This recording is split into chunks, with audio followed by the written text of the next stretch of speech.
Welcome to episode 102. I'm a huge fan of real-time stealth tactics games. I was very happy when the German developer Me Games revitalised the defunct genre in 2016, and very saddened when they decided to close down this summer. As part of an ongoing exploration of a genre that's close to my heart, this episode focuses on Commandos 2 Men of Courage from 2001.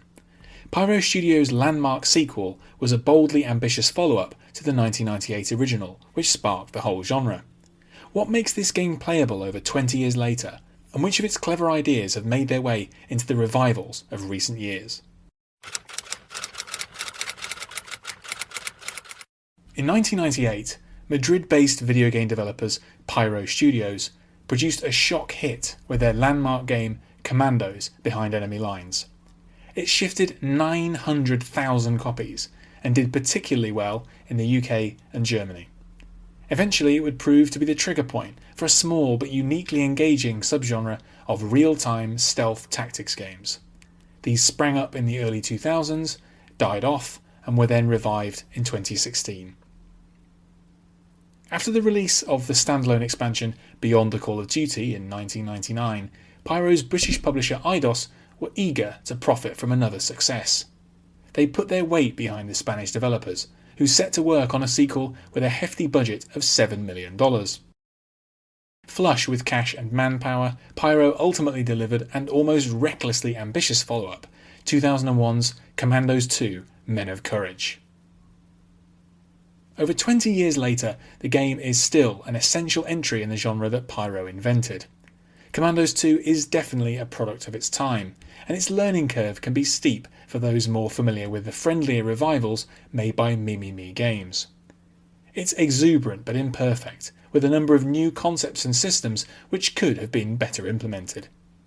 Despite these flaws, Commandos 2 is a thrilling exercise in painstaking stealth, and no exploration of the genre is complete without it.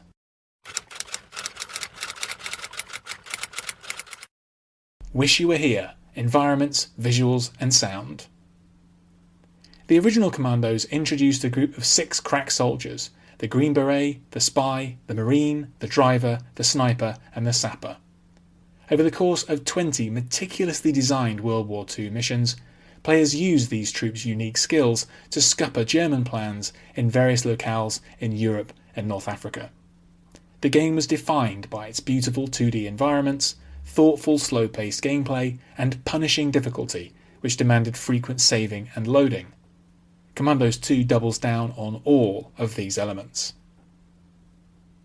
The sequel has only 10 main missions, but they're even more elaborate than Pyro's first attempts.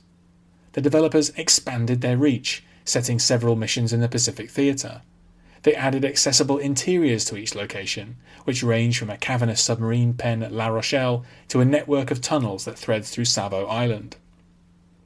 These interior locations add tactical complexity and a stronger sense of place to each operation. While they are fully 3D, they're almost as detailed as the intricate exteriors. In the original Behind Enemy Lines and its expansion, the mission space could only be viewed from one isometric angle. This placed notable restrictions on the level design. For Commandos 2, Pyro's artists crafted each locale from 4 angles at 90-degree intervals. The player can switch between these at any time.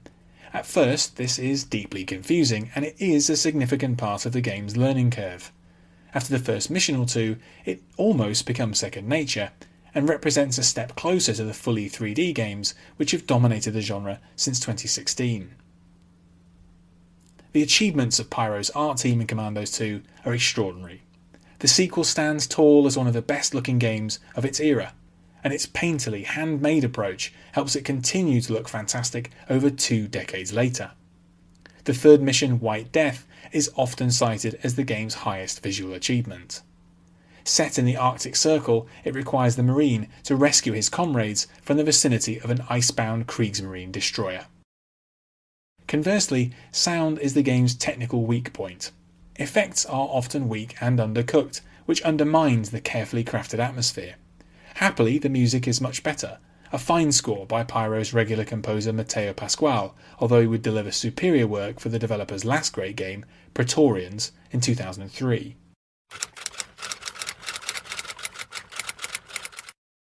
to war, gameplay changes. The core gameplay remains faithful to the design of behind enemy lines. In each of the 10 missions, the player is assigned a subset of the Commandos. Using their skills, the player must first establish a foothold and then gradually unpick the enemy defences. Typically this means stealthily eliminating guards one at a time to open up routes to the key objectives. Exploiting distractions and gaps in enemy sightlines is crucial, as is hiding bodies and making a minimum of noise. Pyro made a number of bold changes, however. Possibly the single most common criticism of the first game is the weak skill set of some of the characters. In Commandos 2, the developers made a clear effort to increase the utility of the driver. He's given the ability to deploy a lethal man-trap, something the sapper was previously responsible for. At times he can also use stun grenades, smoke grenades and Molotov cocktails.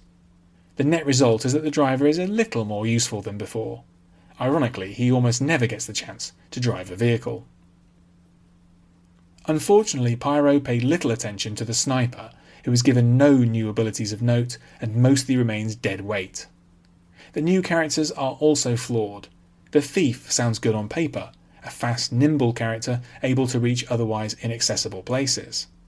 His inexplicable inability to kill enemies, or even to tie up unconscious ones, severely reduces his usefulness.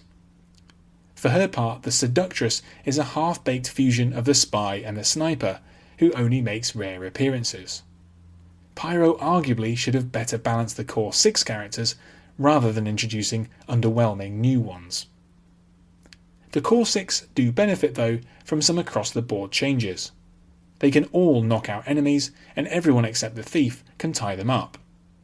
Everyone can throw cigarette packets as a distraction, a mechanic introduced in Beyond the Call of Duty. Commandos 2 also introduces an inventory system, which allows the soldiers to collect, use and exchange items located in the environment. This is often crucial to completing objectives, especially because the sapper almost never remembers to bring any explosives with him. When a plan comes together, mission design. While Pyro's gameplay changes are a mixed bag, their mission design is superb. Commandos 2 assembles 10 brilliantly designed challenges, each of which will take a good few hours to unpick.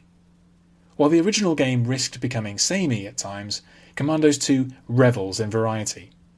The addition of 3D interiors allowed the team to craft even more complex operations, which offer more player choice. One example is the 6th mission, the Guns of Savo Island. It's an imaginative mix of influences, including the real battles in the Solomon Islands in 1942 and the 1961 film The Guns of Navarone. Pyro even included a then topical nod to Tom Hanks's character in Cast Away. The island is threaded with a network of fortifications, both above and below ground. The Marine must dive to a shipwreck to recover a cutting torch, fending off Japanese frogmen in the process. Optionally, the sapper can demolish a wall to help capture a golden monkey statue. The mission locations in Commandos 2 are more than just functional. The best ones feel like miniature worlds in themselves, like the ultimate interactive wartime dioramas. Pyro wear their influences on their sleeves to an unusual extent. Their cinematic inspirations are evident in mission titles like The Bridge Over the River Kwai and Saving Private Smith. In 2001, the team's ability to live up to those films was quite real. A classic defining feature of the best real-time stealth tactics games is the how the hell moment. This is when a new mission loads up for the first time, the camera pans out to display an epic vista crawling with enemy guards and fortifications, and the player asks themselves, how the hell am I supposed to do this? What follows is the real magic, finding the ways to unpick the web of security, make narrow escapes, and eventually secure a victory against all odds. Commandos 2 delivers some of the best how-the-hell moments in the genre. This is partly because the exterior of buildings hides the deeper challenges of the interiors. The 9th mission is a spectacular take on the notorious military prison at Colditz Castle. It's a terrifying, multi-story edifice surrounded by guards and hostile patrols. What's even more worrying and exciting is the thought of even tighter security inside the walls. Roads taken and not taken, the Commandos 2 legacy.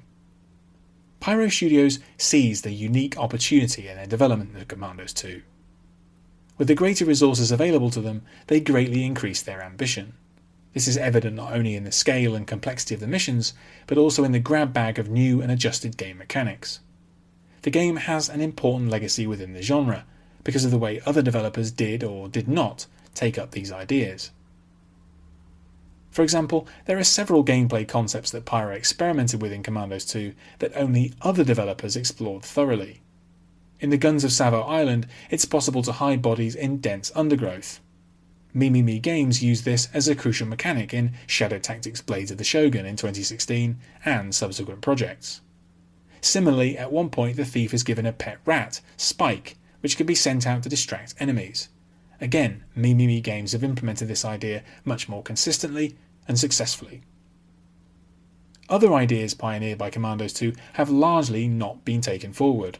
The use of interiors, multiple camera views, and an inventory system were all rejected by other studios, likely because they increased the complexity of gameplay. The success of Mimimi's revival of the genre arguably rests on their knack for streamlining and simplification, which leaves no room for these more finicky features. The most important legacy of Commandos 2 is in its superlative level design. Pyro's work set a standard for missions which are both sprawling and rich with detail, painstakingly crafted worlds in miniature. Despite its evident flaws, Commandos 2 remains an essential, methodical masterpiece of real-time stealth tactics. Thanks for listening to this episode. You can find more of my writing in text and audio form at my site andyjohnson.xyz. You can also find me on Twitter at AndyJohnsonUK, and you can support me at patreon.com/AndyJohnson. Catch you next time.